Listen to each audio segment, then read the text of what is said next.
And the irony is that the whole melody of A Whiter Shade of Pale is nicked.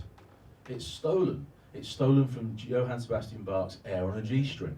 Very specifically, one version of that, of the Air on a G string, the one by the French jazz pianist Jacques Lussier, the Jacques Lussier Trio in 1966 did a version. And we would know that version as it was the music for 45 years to the Happiness is a Cigar Called Hamlet commercials. That's where these Herberts from Southend, who'd never heard any classical music, that's where they heard Air on a G string. And if you listen to A Whiter Shade of Pale later, you will see that it's simply Air on a G string. It's the Hamlet commercial music speeded up 2.5 times. It's exactly the same tune, exactly the same chord sequences. The whole bit is ripped off. But anyway, Matthew Fisher won his case. But Gary Brooker has been copying all these royalties, and he's quite a wealthy man.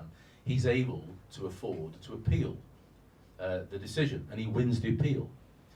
Matthew Fisher, emboldened by his first win, appeals the appeal and wins. Gary Brooker appeals the appeal to the appeal and wins that on a technicality.